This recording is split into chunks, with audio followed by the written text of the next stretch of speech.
بینانی بەڕێز هاوتان لێبێ من محەممەد جەباری خۆشحاڵ و بەختەوەرم جارێکی تر لە پرۆگرامی بە کوردی بەیەوەی بەڕێز و خۆشویست گەیشتمەوە لە پرۆگرامی ئەمجاری بە کوردیدا هەوڵ دەین گفتوگۆ بکەین لەسەر مژاری ئاسایشی هیزری ئاینی و لەو بارەیەوە ئاپرسین ئایا مەبەست چییە لە ئاسایشی هیزری ئاینی و ئایا شێوازەکانی شێواندنی هیزری ئاینی چۆن دەکرێت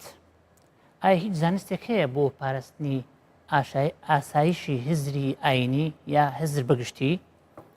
و ئایا حکوومەت و شارەزایانی ئاینی چی بکەن بۆ پاراستنی ئاسایشی هیزری ئاینی بۆ گفتوگۆکردن لەسەر تەورەکانی ئەم ژارە لەگەڵ بەڕێز مامۆستا عەبدوڕەحمان سدیق لەو بارەوە گفتوگۆ دەکەین. مامۆستا سڵاو لێبێ و کاتی جنابەت باش. کاتی ئەو باشتر. سوپاس مامۆستا. دێینە سەر تەورێکی گرنگ مامۆستا کە پەیوەستە بە ئاسایشی هیزری ئاینیەوە. پرسیار ئەوەی ئایا ئاسایشی هیزری ئاینی چییە؟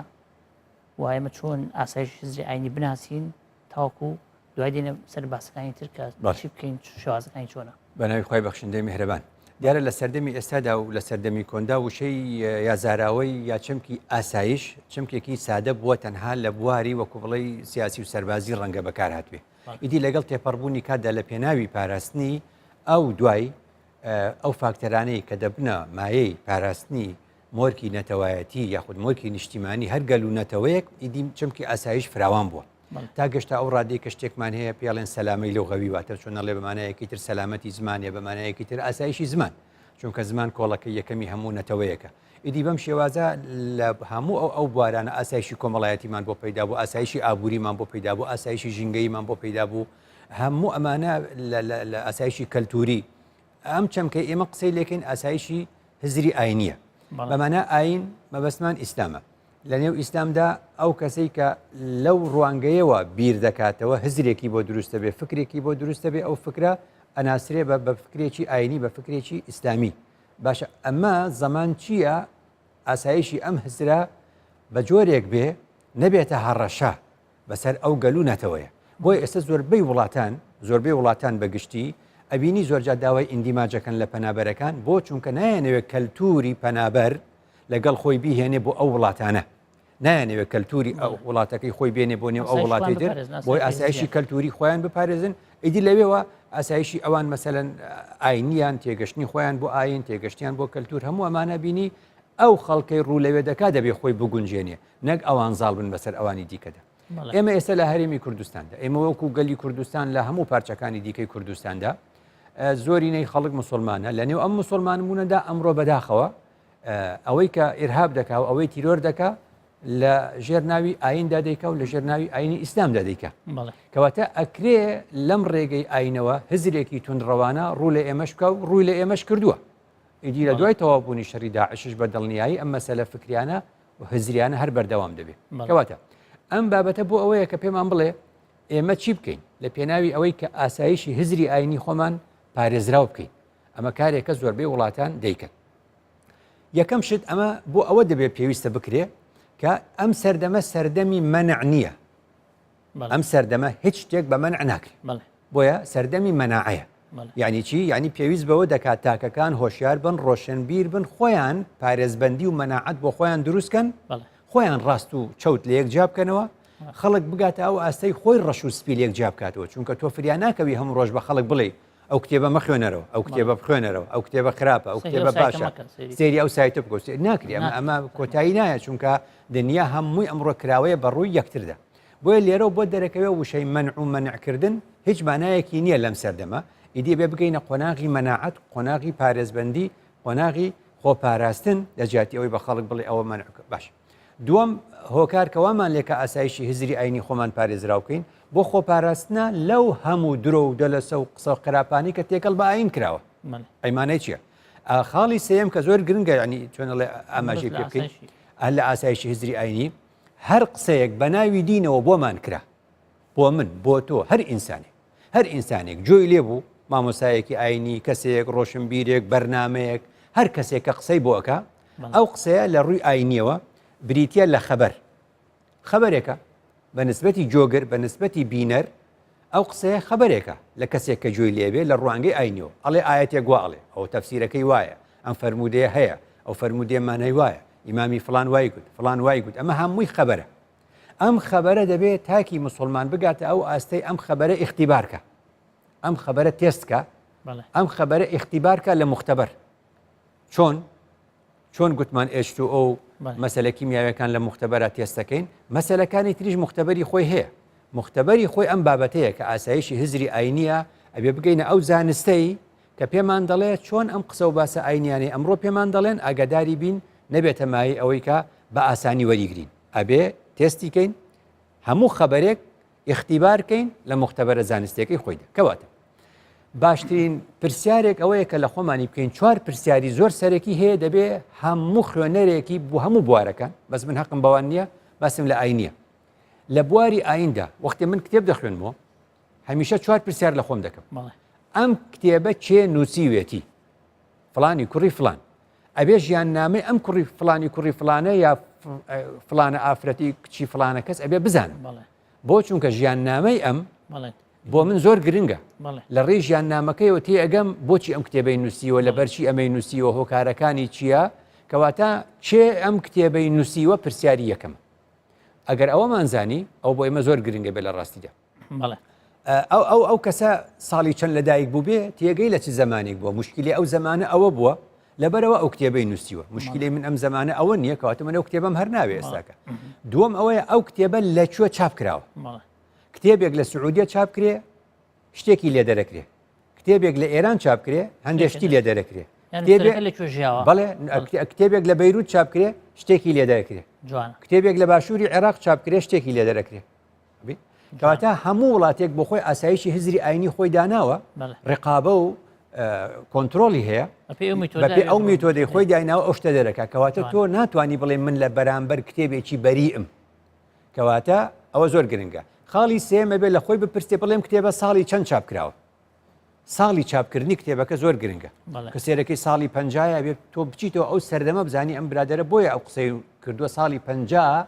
لەو وڵاتە لەو شوێنە ساڵی 50 ئەم برادرە بۆ ئەم کتێبەی نووسیوە دەرەکەوێت کەواتە ساڵی لە چاپدانی ئەو کتێبەش بۆ ئێمە زۆر گرنگە ئەوە چاپی دووەمێتی سێمێتی دەیەمێتی ئەو حساب نییە ئەنووسێ 2016 چاپی یەکەمی کەی بوو خاڵی چوارەم کە زۆر گرنگە پێش چاپی یەکەم بڵێ دەستنووسی ڕقم دەستنووسی یەکەمی ئەم نووسەرە ئەم کتێبە پێش ئەوەی چاپکرێ و چاپی یەکەم خۆ دەستنووس بووە بە مانایەکی تر نوسخە یەکەمی لەسەر سیدیەکە یا لەسەر چۆن لاپتۆپێکە کۆمپیوتەرێکەوە نیە دیسکتۆپێکە ئەمە بەراوردکراوە ئەبێ بیدۆزینەوە ئایا هەیە ئەگەر گوتیان ئەم کتێبە چاپەکرێت و وەڵا نوسخەی ئەسڵەکەی دیار نییە وانە ئێستا کتێب هەیە عمری 1000 ساڵە و هەر چاپێکەنەوە هەر چاپێکەنەوە ئەڵێ کوار دەست نووسەکەی ئەو کاتبە بە دەستی خۆی نووسی بێتی لەکوێ ئەڵێن هەیە بەس قەت دیوتە لە کوردستانەوە یەکێک سوێن بخوا بڵێ من چوومە گەڕاوم لە فلانە شوێن دەستنووسی ئەوەم بینیە و بە دەستی نووسەرەکەی نووسرابێتەوە کەس ئەم کاری نەکردووە هەرەڵێن هەیە کەواتە ئێمە بەڕاستی ئەبێ زۆر ئاگادار بین زۆر کتێب هەیە ئەمڕۆ چاپی بیستەمیشی کراوە دەستنووسی نییە و ئەسڵیشی نییە زۆر کتێب هەیە ناوێکی لەسەر قەت ئەو ناوە خاوەنی ئەو کتێبەش نییە باش نییە زۆر کتێب هەیە ساڵی چاپەکەی هەڵەیە یاخود ئەویان لە سەردانە ناوە زۆر کتێب هەیە شوێنی چاپکردنەکەیان نەگوتووە کەواتە ئەمە هەمووی ئەچێتە خانەی ئاسایشی هزری ئاینی وەک چۆن ئێمە دەچین خواردن دەخۆین ئەو خواردنانی سۆپەرمارکێتەکان سێرەکەی بزین ئەکسپایر بووە نەبادە مەعیدەمان تێکچێ ئەبێ ئاگادار بین کتێبی ئەکسپایریش هەیە ئەکسپایریە لە شخصەکەیە ئەو فکرە بەسەر چووە یا شوێنەکەی یا زەمانەکەی یاخود دەستنووسێکی نییە و کتێبە مزەوەرە و تەزویر کراوە ئەسڵ جوانە مامۆستا ئەو بینێنە زۆر جار مەسەلە لەبینی براندێکی جیهانی لە شتێک بەڵام ئەوش نییە براندنی کۆمپانیێکی بە تەزویر دروستی کردووە بەڵام ناوەکەی بەکارێنەوە کەواتە ئێمە لە ژیانی ڕۆژانەمان ئەبینی بۆ شتومەک و جلوبەرگ و بۆ ئیمباخێک و لە ڕووی بینەران یعنی بۆ زۆر بۆ پێڵاوێک و بۆ گۆرەویەک براند هەیە وانە ینی خەڵک نابێت تەقلیدی بکاتەوە باشە بۆ ئاگاداری مشکی خۆمان نەبین ئەم کتێبانە چین هەموو ڕووی تێکردوین و ماڵی خەڵکی وێران کردو بەڵێ جوانە مامۆستا دیارە ئاسایشی هزری ئاینی کۆمەڵە شێوازی هەیە میکانیزمی هەیە ئەم میکانیزمانە چین کەوا دەکات مەسەرەن هزری ئاینی بشێوێنێت بە چەند ڕێگا هەیە ئەو ڕێگانە چۆنن بە درێژایی مێژوو زۆر ڕێگە بەکار هێنراوە لەلایەن کەسانێک کە ئامانجیان ئەوە بووە ئاسایشی هزری ئاینی بخەنە بەر هەڕەشە یان بە مانایەکی تر بیر و بۆچوونێکی تونڕەوانە بخەنەوە لە نێو کۆمەڵگەدا هاتون کتێبی باش هەیە مەسەر یەکێک لەو هۆکارانەی کە ئاسایشی هزری ئاینی هەر نەتەوەیەک تێکەدا سوتاندن و لە ناوبردنی کتێبەکەی سوتاندون و لە نێوبردنی دەستنووسەکە بەڵێ بۆ چونکە ئەگە دەستنووسەکە لە نێو چوو ئیدی دەتوانی لە چاپەکە خود دەستکاری لە چاپەکانی دوایی چی بکەی هەموو دەستکاری بکەی بەڵێ دەڵێن دەستنووسەکەی دیار نییە احتیمال لەسەر چاپی یەکەمەکە یەکین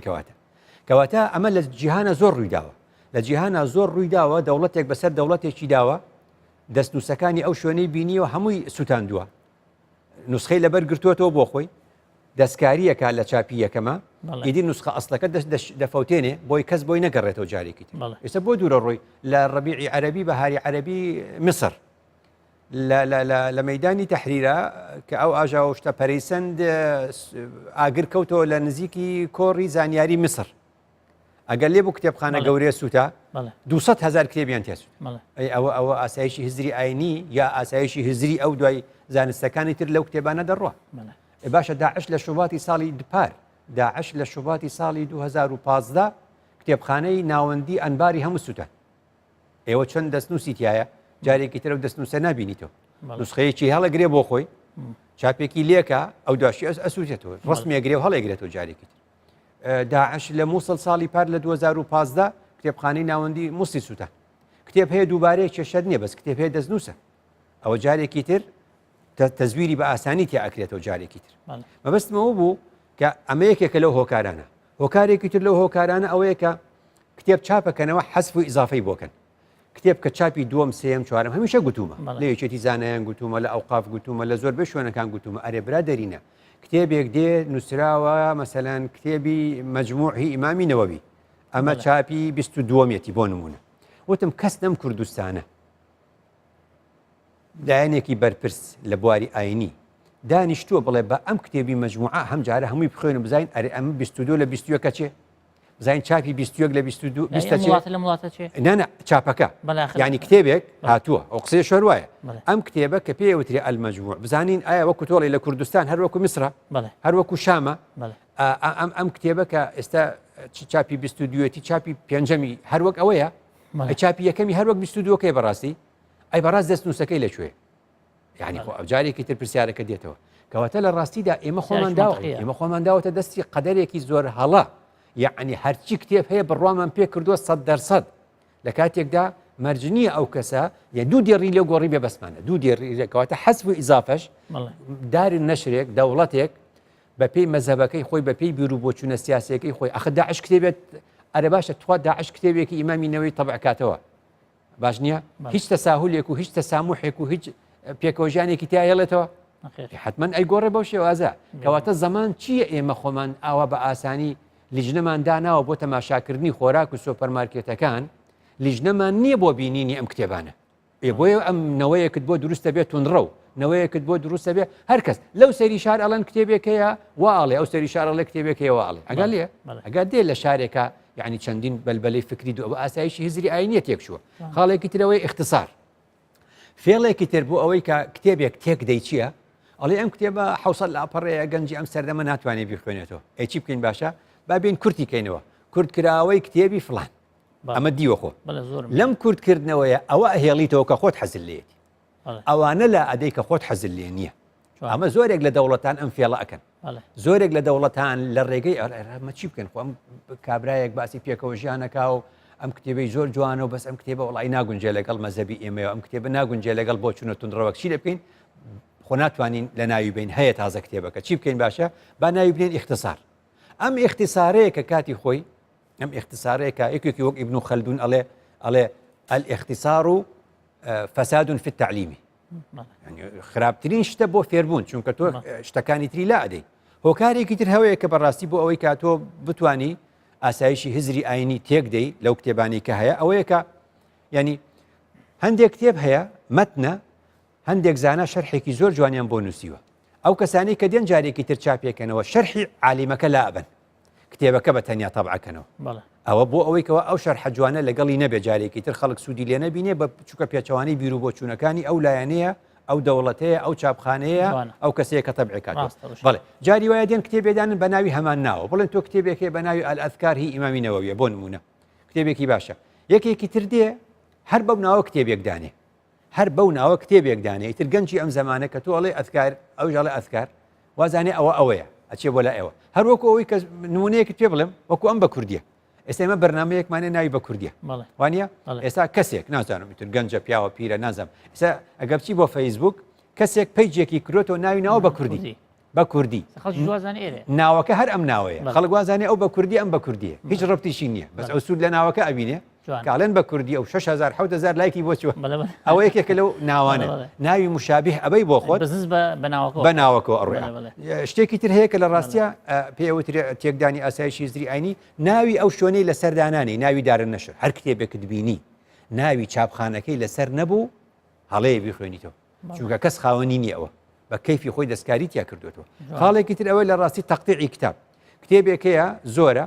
ئەڵێن بابیکەینە ئەجزا بابیکەینە بەشی یەکەم دووەم سێم پارچە پارچەیەکەین لەگەڵ پارچە پارچەکردندا سێ لاپەڕە فڕێدەی داینانەی حەزت لەو سێ لاپەڕێن نییە جوان ئەوە ئەمە هەمووی لە مەعرەزی کتێبە ئەیبینی کە بەراوردێکی جا ئەبێ ئەم ئومەتە تووشی چی بێ لەم حاڵەتی کە من باسم کرد بۆیە ئەبێ نابێ عەقلی خۆمان بینە دەستی کتێب هەر کتێبێ بەم شێوازە بەڵێ جوانە مامۆستا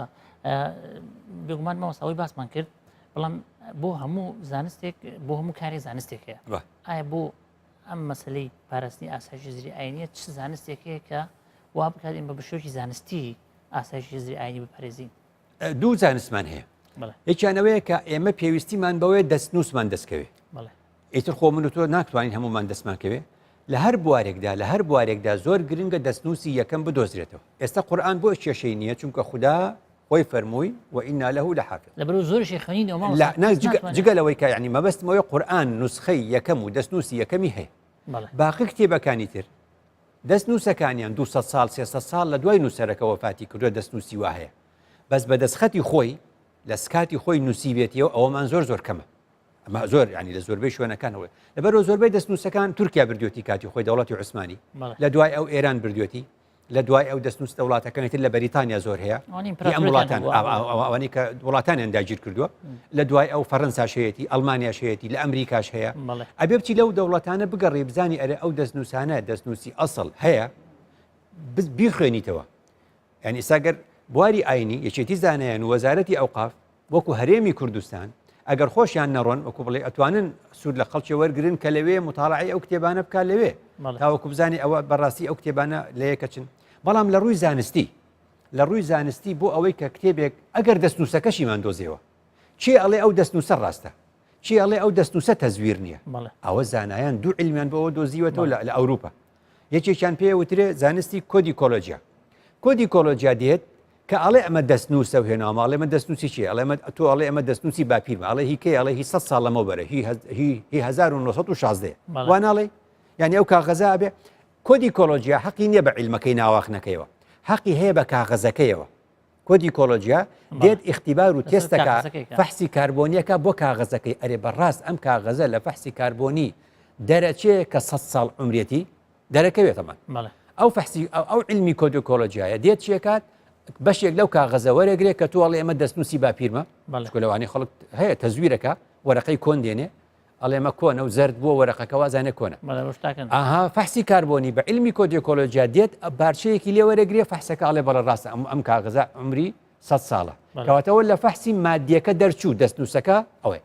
ئەی چی ئەڵێ ئەو وشانەی لە ناوێتی وشەی 100 ساڵ لەمەوە بەرە چێناڵە تۆ نەدنووسیەوە بە ناوی باپیرتەوە مەسەرم بۆن بیفرۆشی پارێک پێ بۆ نمونە ئەمە علمێکی تر هەیە پێوترێ ئیتیمۆلۆژی دێدێ ئەو وشانە یەک دەرەهێنێ ئایا لەو زمانە ئەو وشانە بەکار هاتووە لەوە ئەیدۆزێتەوە کەواتە ئێمە ئەمڕۆ زۆر پێویستیمان بەم دوو زانستەیە بۆ ئەوەی کە ئەوشتە بزانین بەڵێ جوانە مامۆستا دێنە سەر خاڵێکی تر کە دواتەوەری ینی پرۆگرامەکەی شەوەیە کە حکوومەت یاخۆ شارەزانی بواری ئاینی یا بواری مێژوو یا بواری وەڵێن ئاسەوارناسی چۆن وا بکەن ینی میکانیزمێک دابنێن بۆ پاراستنی هزری ئاینی چی بکەن ینی من ئەڵێم زۆر پێویستیمان بەوە هەیە لە بواری ئاسایشی هزری ئاینی ئاسایشی هزری فکری بە شێوەیە هەر هزری ئاسایشی هزری بە شێوەیەکی گشتی و ئاسایشی هزری ئاینی بە شێوازێکی تایبەت کە باسیەکەین ئێمە پێویستیمان بەوە هەیە نازانم ینی لە بەشێک لە بەشەکانمان بۆ نمونە بڵێن لە ئاداب ینی قسمێکمان هەیە بەشێکمان هەیە بە ناوی شوێنەوارناسی ئاسار قسمێکمان هەیە بە ناوی کتێبخانە علمی مەکتەبات قسمی مەکتەبات نازام لێرە هەبێ لە بەغدا لە شوێنانی تر هەیە نازم بەشێک نییە بەس خۆی لە بەغدا و لە شوێنی تر علمی قسمی مەکتەبات قسم علوم المەکتەبات زانستی کتێبخانە چ لە کتێبخانە بێت چ لە ئاسەوارناسی بێ بمانتوانایە بەشێک بکەینەوە بۆ ئەو علمی کۆدیکۆلۆژیای لەگەڵ ئەو ئیتیمۆلۆژیە بۆ ئەوەی ئەو دوو بەشە بیان توانی باە ئەم کتێب و سەرچاوانی کە ئێستا لە بەردەستمانایە ئەو فود و فەحسەی بۆ بکەن چ لە ڕووی واتە و زمانەوانی چ لە ڕووی مێژووی زمانەوانی چونکە بەڕاستی لە ساڵی 1930ەوە فەڕەنسا CNRS هەیە یعنی بەمانای پەیمانگەی باس و مێژووی دەقەکان پەیمانگای باس و مێژووی دەقەکان ئەکۆڵنەوە لە هەردوو ڕۆکەوە بزان ئەم دەستنووسە ڕاستە هی ئەو زمانەیە دوای وشەکانی ناوی مطابقە لەگەڵ ئەو وشانەی کە لەو قەرنا 500 ساڵ لەمەوە بەربەکاراتوە یان نە ئەوە زۆر گرنگە کەواتێمە ئەو بەشەمان بۆ ئەو پێویستە بە چاوی ڕەخنە تەماشای هەر کتێبێک و دەستنووسێ بکە دووەمیشان چۆن ئەڵێ ڕوحی مراجعە ئەو پێداچوونەوەمان هەبێ بەم کتێبانە بزانین ئەم کتێبانە ڕاستە خاوەنەکەی فلانە کەسە یان نە ئێستا زۆر جار کتێب هەیە بۆ نووسراوە سەر کتێبێ ناوی حادی الئەڕواحە لەسەر نووسری ابن القەیم بەڵام زۆربەی زانایان گومانیان هەیە کە ئەوە ناوی ئەوی خراوەتە سەر بۆ نمونە ئەوە نێشە لە نمونونەکانە جا ئەگەر ڕاست بێ ئەگەر ڕاست نەبێ فەرقی زۆرە ئەو کتێبە هی ئەو بێ ئەو نەبێ شعر هەیە خراوەتە ناو دیوانی شاعیرێکە و هی ئەو نییە چۆتە پاڵ ئەو شعرەکانی ئەو ئەمە هەمووی کاریگەری هەیە اینجا ئەوش زۆر گرنگە ئێمە چۆن ئەڵێ بەو چاوی مقارنە یعنی بزانین ئەمە بەراورد بکرێت لەگەڵ ئەستەکەی لەگەڵ دەستنووسەکەیدا کەواتە لێرە پێویستیمان بەوە هەیە ئەبێ لە هەرێمی کوردستاندا وەکو گوتم سنتەرێکی دەستنووسمان پێویستە وەکو مەخزنێک دەستنووسەکانی هەرێمی کوردستان کۆ بکاتەوە ئەوجا پێویستیمان بەوە هەیە مختبەرێکمان هەبێ ئەو مختبەرە ئەو تاقیگەیە بۆ ئەم فحوساتێ بۆ ئەم فەحسە کاربۆنیانەیە بۆ ئەم کۆدیکۆلۆژیا و بۆ ئەم ئیتیمۆلۆژیەکەوە بۆمان چۆنەڵی اختیبار بکە اینجا پاراستنیان چۆنیەتی مامەڵەکردن لەگەڵ ئەمانەدا چۆن مامەڵی لەگەڵا دەکەی چۆن هەڵسوکەوتی لەگەڵا ئەەکەی چۆن ئەبێ ینی خەڵکمان هەیە چۆتە ئەڵمانیا دەستنووسیان خستوەتە بەردەستی یەکەم کامیریان لەسەر هەیە بۆی ئینەکە دووەم یەکێکیش لەگەڵت دائنیشێ هەتاوەکو تۆ لێبییتەوە لەو دەستنووسە چێناڵێ خەتێ بەسەر شتێکا دێنی چێناڵێ وشەیەک ئەسریتەوە لەو دەستنووسە ئەوانە هەمووی ینی علم و ئەوروپا ئەمریکا سوودی لێوەرگرتووە زۆر گرنگە ینی داوا بکرێت لەو دەستنووسانی لە ماڵان هەیە نسخەیەکی لێ ئەگرینەوە بەمان دەنێ نسخەیەک لێ ئەگرینەوە وێنەیەکی لێ ئەگرین فۆتۆیەکی لێ ئەگرین وانی وێنێ ئەگرین بۆ ئەوەی کەوا لەلامان هەبێ ئەوە زۆر گرنگە ئەوانەی هەندەران یعنی ئەگەر لیژنە دروستەکەیت و پارە نیە و دارایی ئێمە خەڵکێکی زۆرمان لە هەندەرانە لەجاتیەوەی لە کۆفیەک دانیشێ تۆ لێراتوانی یارمەتیەکی زۆر کەمی بێ بڵێ بەڕێز فلانە کەس هەفتەی دوو جار بۆم بچۆ مۆزەخانەی فلان و فلان و فلان ئەو دەستنووسانە تەماشاکە کە لەم بوارەدا نووسراون ئەو جا بۆمان کە خۆمە کە سیوامان هەیە ینی کە چۆتە چۆنەڵێ کتێبخانەکانی بەریتانیاشتی زۆر جوانی دۆزیوە تۆ لەسەر مێژوی 100 ساڵی کورد ئەکرێ لەسەر 500 ساڵە لەسەر کۆنتر بدۆزینەوە چونکە بەشێکی زۆری تەفسیری قورئان و بەشێکی زۆری کتێبە ئاینەکان دەستنووسەکانی یەکەمی لە وڵاتانەیە لەبەرەوە لە خۆڕایی لێرە ئەوەی کە لەبەری ئەگیرێتەوە ئەنووسرێ کەس ناتوانێت سوێن بخوا بڵێت 100% ئەوەی ئێستا هەیە و چاپ کراوە هەر ئەوەیە ئەخ من نمونەیەکم لایە یەکێ لەو نمونانە ئەرە تۆ خۆ کتێبی ئەذکارت دیوە ئەذکاری ئیمامی نەوەوی باش ئەم کتێبی ئەذکارە لە ساڵی 1970 لە دیمەشق چاپ کراوە چه تحقیقی لێ کردووە عەبدولقادر ئەرناوت عەبدولقادر ئەرناوت لە 2004-2005 وفاتی کرد بەڕەحمت بێ ئەم پیاوە ئەڵێ لە دیمەشق لە 1970 تحقیقی ئەم کتێبەم کرد و چاپمان کرد و تەواو ئەڵێ دوای پێمیان گوت صاحبی کتێبخانەیەکی بە ناوی دارالهودا لە ڕیاض لە مەملەکەی عەرەبی سعودی ئەڵێ بۆم بێنە من جارێکی تر چاپێکەمەوە ئەڵێ کە ناردم بۆ ئەوێ ئەوان گوتیان یەکسەر ئاوا نابێت چاپکرێ ئێمە داری هینمان هەیە جارێکی تر ڕێقابەی مەطبوعاتمان هەیە ئەو ڕێقابەی مەطبوعاتە هەیە کە پێوتری هەیئەت ڕێقابەت المەطبوعات ئەبێ بچێتە ئەوێ وتی چۆ ئەوێ هێنایان تەبعیان کرد دوای کە بینیم تەبع کراوە سێرەکەم زۆر دەستکاری کراوە سێرەکەم ئەمە ئەوەی من نییە وتی من حەدیثێکم تیان نووسیوە دەربارەی فەصل فی زیارەت قبر الرسول ئەوەی خەڵکە چێتە مەدینە زیارەتی قبری پێغەمبەرەکە دوودی خوای لەسەر ئەڵێ ئەویان سڕێوەتە نووسوانە فی زیارەت مسجد